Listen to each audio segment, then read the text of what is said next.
આમ આદમી પાર્ટી ડેડિયાપાડાના ધારાસભ્ય ચૈતર વસાવાએ પાડલિયા ગામની મુલાકાતે જતા પહેલા અંબાજી ખાતે મા અંબાના દર્શન કર્યા.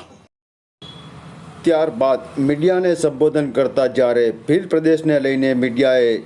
ધારાસભ્ય શ્રી ચૈતર વસાવાને પ્રશ્ન કર્યો ત્યારે ધારાસભ્યએ મીડિયાને ભીલ પ્રદેશને લઈને શું કીધું સાંભળો. હિંસાથી નથી થતું, છતાં હિંસા થયેલી છે ત્યારે તેના મૂળમાં જઈને કોના આદેશથી કોની સૂચનાથી આ આખી ઘટના ઘટી છે અને એમાં જે કાનૂની કાર્યવાહી થયેલી છે ત્યારે કાનૂની કાર્યવાહીમાં પણ આવનારા દિવસોમાં એ બંને પક્ષોને કઈ રીતના અમે એમાં આગળ મદદરૂપ બનીએ અને આવનારા દિવસોમાં આવી ઘટના ન ઘટે, આવી હિંસા ન બને એ માટેની અમે કઈ રીતના પ્રયાસો કરીએ, મદદરૂપ થાય એને લઈને આજે અમે ત્યાં મુલાકાતે જઈએ છીએ. ત્યાં જઈશું, ત્યાં સ્થળની મુલાકાત કરીશું, લોકોની મુલાકાત કરીશું, જાણીશું અને બાદમાં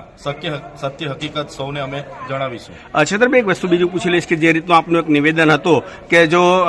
મોદી સરકાર જે છે એ ભીલિસ્તાન તરીકે જો જાહેર કરે તો બધા જે નેતાઓ છે, આદિવાસી નેતા, બધા ભાજપમાં જોડાવા માટે તૈયાર છે. આદિવાસી સમાજને સંવિધાનિક અધિકારો મળ્યા છે, જેમ કે જળ, જંગલ, જમીન પરના એમના પોતાના અધિકારો છે, ખનિજો પરના અધિકારો છે અને સમતા જજમેન્ટ હોય, વેદાંતા જજમેન્ટ હોય, સુપ્રીમ કોર્ટના જજમેન્ટ હોય અને બંધારણનો આર્ટિકલ 244 હોય, 65/1996 હોય, એમાં પણ જણાવવામાં આવ્યું છે કે 9 લોકસભા ન વિધાનસભા સબસે ઊંચી ગામસભા અને ગામસભાની પરવાનગી વગર જ્યારે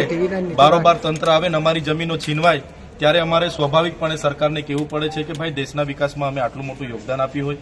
અને આજે અમારા લોકોના ઘરો તોડી પાડવામાં આવે, જમીનો છીનવી લેવામાં આવે અને અમને સમાનતાની ધારામાં નહીં લાવવામાં આવે તો આદિવાસી સ્વશાસન અને સ્વશાસનની માંગ કરશે. જે પ્રકારે ગુરુ ગોવિંદજીએ માનગઢ ધામમાં માંગ કરી હતી એ રીતના આવનારા દિવસોમાં માંગ કરશે. અને તમે જોયું હશે માનનીય દેશના વડાપ્રધાન શ્રી નરેન્દ્રભાઈ મોદીજી પણ અમારા ડેડિયાપાડામાં આવ્યા અને એમણે પણ કીધું, આગળ અમિત શાહ પંચમહાલમાં આવ્યા હતા, એમણે પણ કીધું હતું કે આવનારા દિવસોમાં દેશના 29મા રાજ્ય માટે વિચારીશું અને 1-2 દિવસની વાત નથી, વર્ષો વીતશે પણ મને લાગે છે દેશનું 29મું રાજ્ય જ્યારે બનશે ત્યારે ભીલ પ્રદેશ અસ્તિત્વમાં આવશે. જ્યારે આવશે ત્યારે જે નેતાઓ છે, આદિવાસી નેતાઓ ભાજપમાં જોડાશે. જે પ્રકારે આદિવાસી સમાજ જે રાજસ્થાનનો હોય, મહારાષ્ટ્રનો હોય, મધ્યપ્રદેશનો કે ગુજરાતનો હોય, એમને પણ સ્વશાસનની માંગ મોટે ભાગે આજે ઉઠાવી છે અને બંધારણની જોગવાઈ છે. ભાગ 3માં તમે જોશો ભાષાની આધારે રાજ્ય બન્યા છે, જાતિના આધારે રાજ્ય બન્યા છે. ત્યારે આવનારા દિવસોમાં ભીલ પ્રદેશ બનશે, જે પણ સરકારો બનાવશે મને લાગે છે એ તરફ આદિવાસી સમાજનો ઝુકાવ હશે, નેતાઓનો ઝુકાવ હશે અને સર્વાંગી વિકાસ આદિવાસીઓનો કઈ રીતના થાય એ રીતના બધા જ લોકો સાથે રહીને આવનારા દિવસોમાં વિકાસ કરશે.